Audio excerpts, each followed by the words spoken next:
So I'm going to spend a little bit more time discussing Sunday on the Brandywine by my grandfather Edward Loper Sr. The history of the Brandywine. Now the Brandywine River runs through Wilmington, Delaware, a mile or so from where my grandfather and my father were born, from where I was raised. So this is a beautiful jewel in the middle of the city. I mean, if I told you this was somewhere in France, you'd believe me.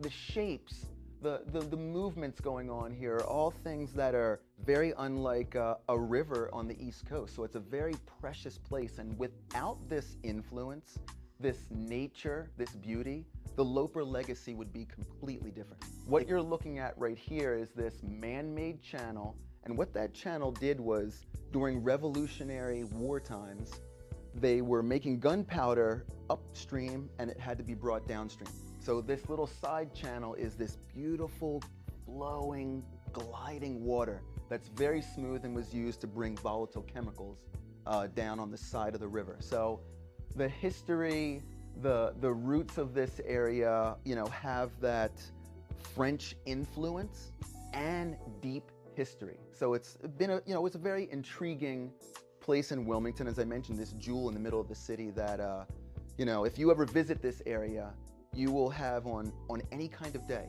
50 paces that are truly enchanted. It's the sunlight, it's the view, it's the angles, the movement of water, the movement in the trees.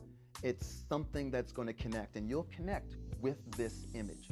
And my father, being such a fan of history, he's always talking about those types of things. So that really was a nice way of not just having this river in the city, but the history behind it and why it was so important, why it's still there, why it looks the way it does. All of these different features about the Brandywine.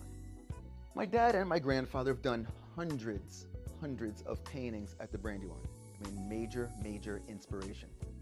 Different angles, this along the Brandywine, reflections on the Brandywine, memories from the Brandywine, all kinds of different things, and it's this feeling, that unique feeling you get when you're in this area, in this special space, okay?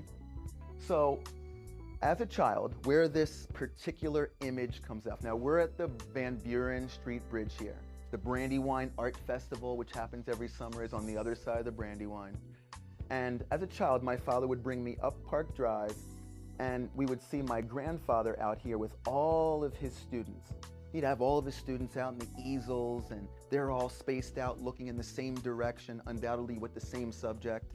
The great big hat, the palette out, doing the whole artist thing, and just having an amazing time. He had these students for decades, so this wasn't any fly-by students. These were dedicated people that enjoyed their time with Master, and Master enjoyed scrutinizing their work.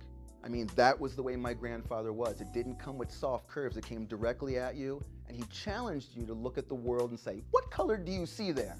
I mean, what color are you looking at? Tell me that's just red. Tell me that's just yellow. So there was always these lessons being pushed on there, and just glorious memories of my grandfather doing his thing. And so that's why this particular perspective of the Brandywine is so precious to me. It's something, I pass the Brandywine almost on a daily basis. So I have that history right there. Several points along the Brandywine, spending the time with my father, fishing, watching my grandfather work, watching my father work.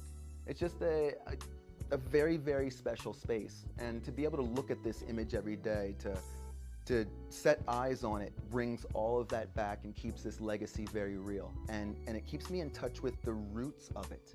So the Brandywine River, a very important root of the Loper legacy. So I'll have a lot more to share about the Brandywine, as it's such an enormous piece, different images of the Brandywine.